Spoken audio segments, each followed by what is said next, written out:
we are doing My English Reader chapter Limits of Mind. What is the meaning of limits of mind? Limits of mind means mind की boundaries, minds की limits क्या होती हैं जो हमारे mind में होती हैं.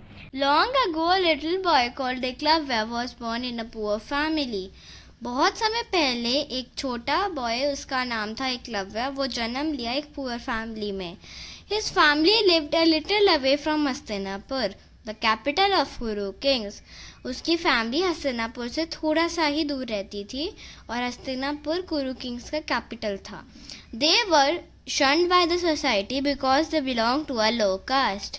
वो सोसाइटी से इग्नोर करे जाते थे क्योंकि वो एक बहुत छोटी जाति से बिलोंग करते थे. Eklavya's mother would often say, "Do not go near those people. They are high born. We low born are not supposed to mix with them." Eklavya की मदर अक्सर कहती थी कि उन बंदों के पास मत जाओ, वो ऊंचे पद पर हैं और हम लो बॉर्न हैं, उनके साथ मिक्स नहीं हो सकते. Why? But why, mother? Eklavya asked. He could not understand this discrimination. पर क्यों? क्यों मम्मी? एकलव्य ने पूछा. वो समझ नहीं पाया ये क्या डिफरेंस है, ये क्या डिस्क्रिमिनेशन है. उसकी मम्मी ने कहा, गॉड सेट दिस लिमिट्स. भगवान ने ये लिमिट्स बनाई हैं. God?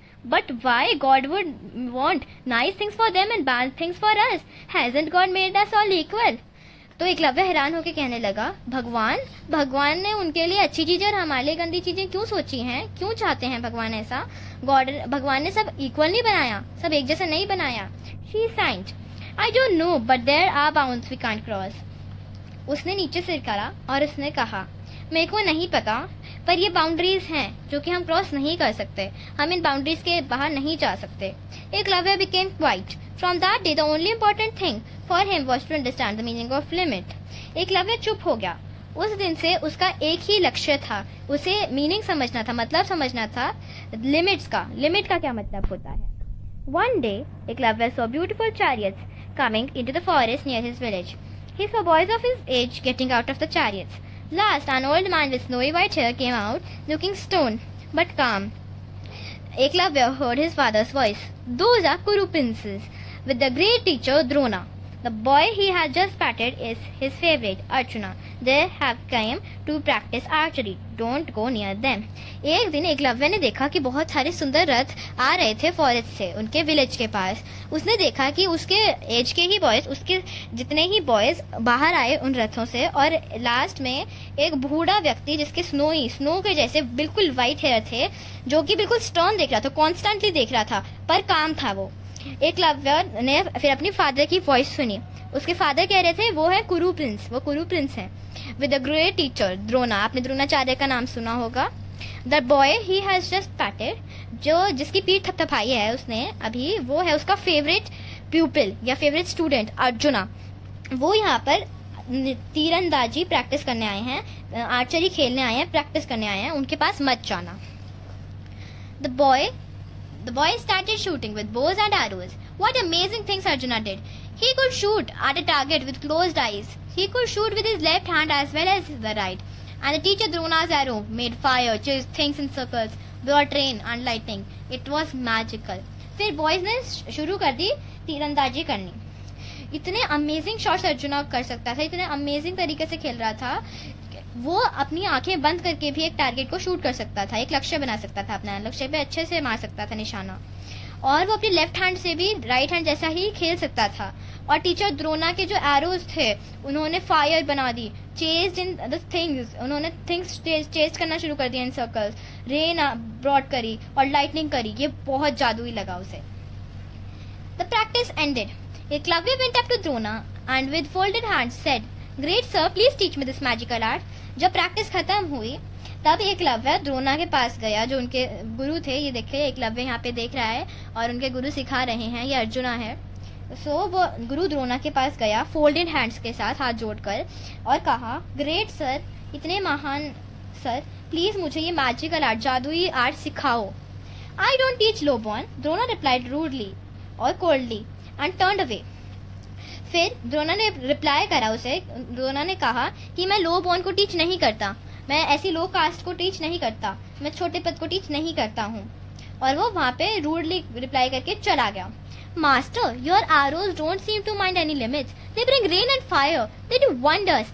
How then can you bound be the thoughts of high and low birth? Saying this, Eklavya walked away from a glaring Drona. अब एकलव्य कह रहा है मास्टर द्रोणा को कि आपके एरोज, आपके जो तीर हैं, वो तो कोई लिमिट्स नहीं माइंड करते, वो तो कोई लिमिट नहीं करते, वो रेन लाते हैं, फायर करते हैं, वंडर्स करते हैं, तो फिर आप इतने बाउंड कैसे हो सकते हो थॉट से कि ये ऊंचे पद का है और ये नीचे पद का? ये कहकर एकलव्य चला गया।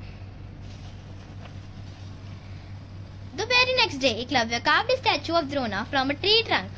Each day he would bow before the statue, practice shooting and imagine a pat on his back from Drona.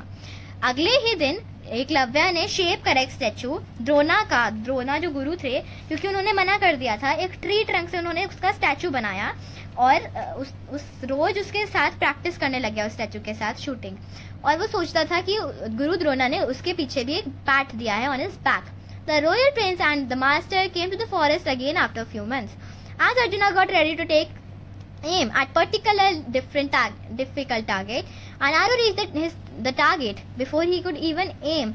Shocked, the boys and the teacher looked around. They saw Eklavya who went up to touch Drona's feet. फिर जो royal Prince थे वो दोबारा अपने गुरु के साथ forest में थोड़े महीनों के बाद।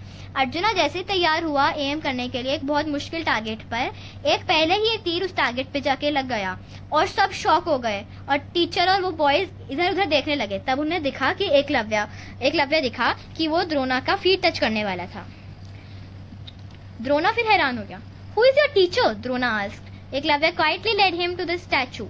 Drona looked at the statue for some time and said, "If I am your guru, give me my fee, my guru dakshina." तो फिर गुरु द्रोणा ने पूछा कि तुम इतना अच्छा कर लेते हो, तुम्हारा गुरु कौन है, तुम्हारा टीचर कौन है? तो फिर एकलव्य उसे द्रोणा को ले गया उस स्टैचू के पास। द्रोणा ने उस स्टैचू को देखा और कहा, अगर मैं तुम्हारी टीचर हूँ, मेरे को मेरी फी दो और मेरी गुरु दक्षिणा दो। पहले के टाइम में गुरु को गुरु दक्षिणा दी जाती थी जब वो कुछ उन्हें सिखाते थे। फिर एकलव्य ने कहा, "Ask sir," bold Eklavya. "I want your right thumb," replied the stone-hearted Drona. "Without the right thumb to support it, how can any archer even hold a bow?" As Arjuna and the other prince watched in shock, Eklavya cut off his right thumb wordlessly and led it through Drona's feet. फिर एकलव्य ने कहा, "पूछो sir, आपको क्या चाहिए?" फिर द्रोणा ने stone hearted Drona rudely उसने रिप्लाई करा, "I want your right thumb," मुझे तुम्हारा राइट थंब चाहिए। और द्रोणा ने ऐसा क्यों कहा? क्योंकि उसने प्रॉमिस करा था अर्जुना को कि मैं तुम्हें बेस्ट आर्चर बनाऊंगा। ये क्वेश्चन भी बहुत इंपॉर्टेंट है। Without the right thumb to support it, कोई भी आर्चर तीरबाजी नहीं कर सकता अपने राइट थंब के बिना, क्योंकि होल्ड हम राइट थंब से करते हैं whenever we do archery. और जैसे ही अर्जुना और अदर प्रिंस ने देखा, वो शॉक रह गए। एकलव्य ने अपना राइट हम काट दिया एक वर्ड कहे बिना और उसे द्रोणा के फीट में दे दिया। Years passed. A great battle was going on in Kurukshetra between Kauravas and Pandavas. बहुत साल बीत गए, एक महायुद्ध शुरू हो गया कुरुक्षेत्र में, जो कि कौरव और पांडव के बीच में था, जिसे हम महाभारत के नाम से भी जाना जाता है। But as fate had it, the great master Drona was fighting against his favorite pupil Arjuna. पर उसमें इतनी किस्मत बदल दी कि जो मास्टर था द्रोणा, वो फाइट कर रहा था against his favourite student Arjuna. Arjuna Pandava की टीम में खेल रहा था और द्रोणा कौरवों के। After the days battle, a sad Drona was sitting in his camp. उस दिन के बैटल के बाद एक सैड द्रोणा, बहुत उदास था द्रोणा, वो अपने कैंप में बैठा हुआ था। Suddenly, like a respectful prayer, arrows fell near his feet one after another. He looked up and saw the young Eklavya. थोड़ी देर बाद एकदम से एक रिस्पेक्टफुल प्रेयर के जैसे एरोज एक के बाद एक उसके फीट के पास गिरने लगे। जैसे ही उसने ऊपर देखा, उसे दिखा Eklavya. Master, I have learned to shoot without my right thumb. I can shoot with my left hand and with my feet. Master, गुरु, मैंने लर्न कर लिया है अपने राइट थंब के बिना शूट करना। मैं अपने लेफ्ट हैंड और फीट से भी शूट कर सकता हूँ। I have taught others and raised an army. Today I am known as a great archer. मैंने दूसरों को सिखाया है और एक आर्मी रेस करी है, इसीलिए आज मुझे योग्य धनुर्धर के नाम से जाना जाता है। Drona was speechless. यह सुनकर द्रोणा स्पीचलेस हो गए, कुछ नहीं बोल पाए और बहुत शॉक्ड हो गए। Set your greatness free from the limits of your own mind. Eklavya बोल रहे हैं, मास्टर, आपने जो अपने माइंड में लिमिट सेट कर ली थी, आज मैंने आपकी महानता निर्धारित करके उससे फ्री कर दिया है। और ये लिमिट्स क्या थी? Your great love for Arjuna crossed the limits of fairness when you asked for my thumb. ये लिमिट थी कि आपका इतना प्यार अपने प्रिय शिष्य अर्जुना के प्रतीत था कि आपने सारी लिमिट्स क्रॉस कर दी न्याय की जब आपने मेरा अंगूठा मांगा। Let me learn to shoot with both hands and feet, पर इसी ने मेरे को सिखाया दोनों हाथों से और पैरों से खेलना। And for this lesson, और इसी लेसन की वजह से मैं अपनी सर्विसेज आपको ऑफर करना चाहता हूँ इस युद्ध में। द्रोना's eyes filled with tears, Drona की आंखें आंसुओं से भर गई। उसने आंसर किया, yes it is true, bounds and limits are in the mind। हाँ ये सच है कि बाउंड्स और लिमिट सिर्फ माइंड में ही होते हैं। Real courage is fighting against wrong limits and respecting the correct ones. असली करेज यही है फाइट करना रॉन्ग लिमिट से और रिस्पेक्ट करना करेक्ट वाले से।